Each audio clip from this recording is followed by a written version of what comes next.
It's time for the bad guys. So Goth is going 1, 2, 3. Uh-oh.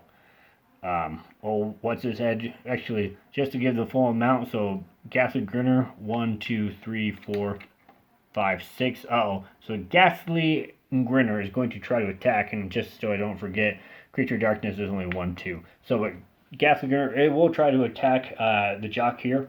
Again, we'll go ahead and roll. So with the 4, and the Ghastly Grinner, who has a 5 on his scare, making a total of 9. Now, because the Jock has +2 on all of his skills, his courage is actually going to be 6 opposed to the 4. So what do we got here? So Ghastly Grinner had 9. The Jock, even still. So with that 6 and that 7, so the Jock will be taking 2 points of fear, and after that, that's where the storyteller will end their turn here. They are still looking for Dr. Vink's cabin or hut. In this, I think I called it Dr. Vink's cabin.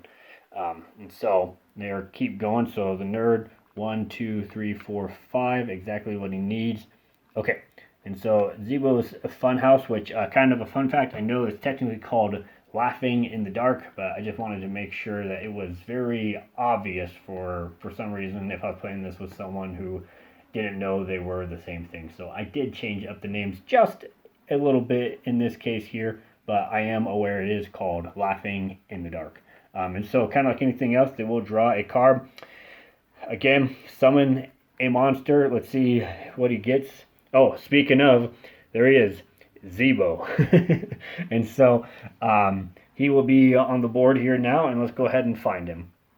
Okay, so now we've got Zeebo on the board here. Kind of a fun fact, and I think I said this, I don't really find Zeebo all that scary, so that's why he doesn't have super high. I put the 4 on there, the 4 on his scare, because I know other people do find him scary. I am not one of those people, so just kind of a little thing. I think the Jock is going to try to fight. He's going to attack the Grinner here.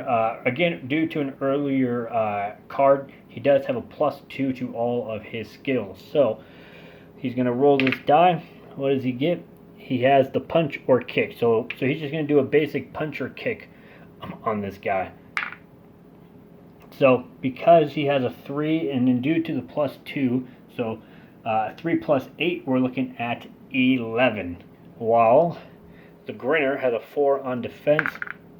So the Grinner gets a total of 8 because he has a 4 on the die and a 4 on defense here. And so we're going to do the 8 minus 11. So we're looking at does the 3 points of hit points to him overall. Okay, so now it's time for some bad guys' turns. These guys are actually just going to try to move as far as they can. So Goth can move up to 3, 1, 2. He can't go past anyone. What's his head? Creature of Darkness can only move 2, 1, 2. And then Zeebo can move 5, 1, 2, 3, 4, 5. But the Grinner will try to attack the Jock here. The Jock actually already had 8 points of fear on him. Again, if you get to 20, it is a game over. So the Grinner here is going to try to attack him, or I guess try to scare him, in 5, and then with his additional 5, so it's 10. Now the Jock does have a +2, so his courage is up to 6. So does total of 10. Okay, so with that 6, with his additional 6, because the courage has been raised by +2, the Grinner isn't able to do anything to him. So we are back over here to the rest of the group, and so the nerd will try to keep on trying to find Vink's cabin, which I sure hope it's not up here, but it might be. So 1, 2, 3, 4, 5. He unfortunately cannot get up there. The Jock is going to keep trying to fight. This is his second turn of having the confidence ocean here. And so he's going to try to, actually no, sorry, wrong die. He's going to try to attack him. What does he get? He gets, looks like the left-handed item, which is the harmonica. So he's actually going to try to do this here. He needs a 6 to do some damage and send all the monsters back. Unfortunately, nothing happens there. So that's the end of his turn. The rest of these guys are going to try just to move up a bit because they're getting closer. Grinner will try to scare the jock. Ooh, okay, so he does a 6 to him and scare. So the jock should be able to defend this. Yeah, so again, due to the 5 and due to the 6, he has 11, making his roll higher. And so we are back up to our heroes here. And this is the last turn that the jock has this extra +2 to him. And so the nerd here will try to discover this place. Alright, there we go. Dr. Vink's cabin, or Dr. Vink's cottage, Dr. Vink's hut. In this game, I called it Dr. Vink's cabin, which, yeah. Anyways, so like anything else, you draw one of these cards. Ooh, super specs. Let's go ahead and see what that says, and then we will continue on to the next little part here. Alrighty, so super specs. As a use item action, the protagonist may roll one 6-sided die to possibly see any location, unrevealed location tile. On a result of 1 to 3, the location is revealed and then flipped back down. On a result of 4 to 6, a revealed location of storyteller's choice is flipped back down as if it was never revealed in the first place. Any protagonist or monster on the location are returned to their starting locations. If the location also contains a person or item important to a mission, it is returned to its original starting location. And so in this case, the nerd does have this, and which is the next part of the adventure here, and we'll go ahead and do a little bit of story narrative. You stumble upon an old run-down cabin made from rock and wood. Its tattered door barely hangs upon its rusted hinges as a lone light shines from within, causing it to slightly pierce the dense blackness of the area. The ragged door slowly swings open, making a hideous creaking noise, to reveal an older, plump man with long hair and a scraggly beard. He smiles, revealing his yellowish-brown teeth. Vink is the name, Dr. Vink, with a V, and I know what you're thinking, and I am not a nutbag. You look at this Vink with a look of awe and curiosity.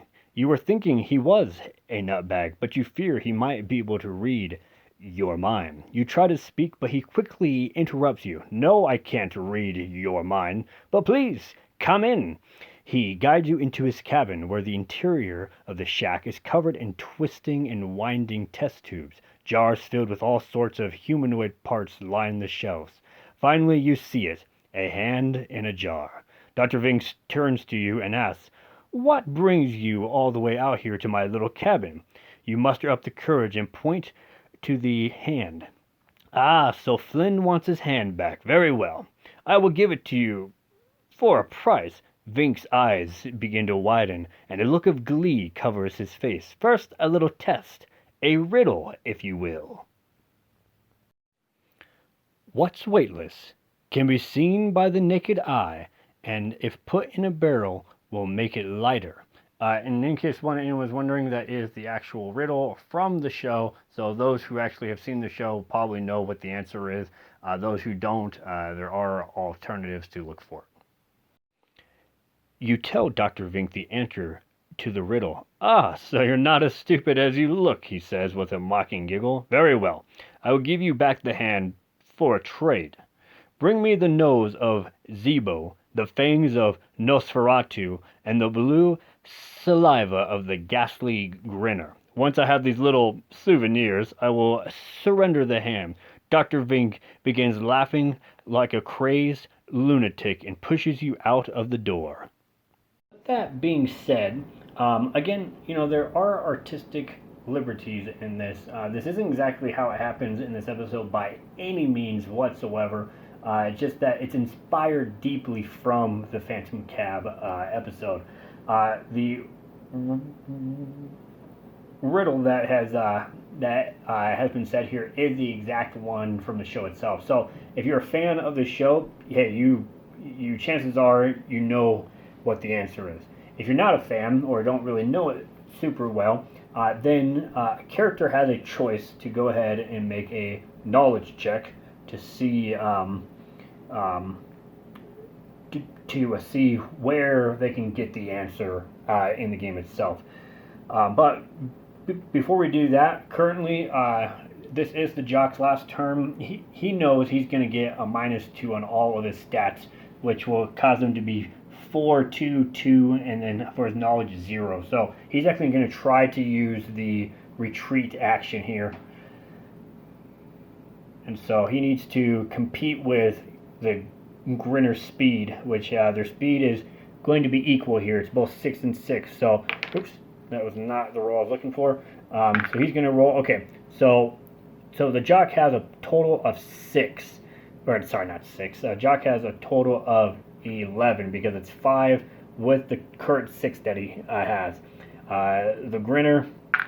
Okay, so with the Grinner here, he was not able to compete. So Jock is going to 1, 2, 3, 4, 5, 6. Again, because he did use a retreat action, he can't look at what this card is, but he's going to try to retreat even further. So 1, 2, 3, 4, 5, 6. So he is getting out of there as fast as he can. And so we'll go ahead and we'll do these guys. So they're going to 1, 2, 3, 4, 5, 6. And Goth is going to move, what is it, Goth speed? 3, 1, 2, 3.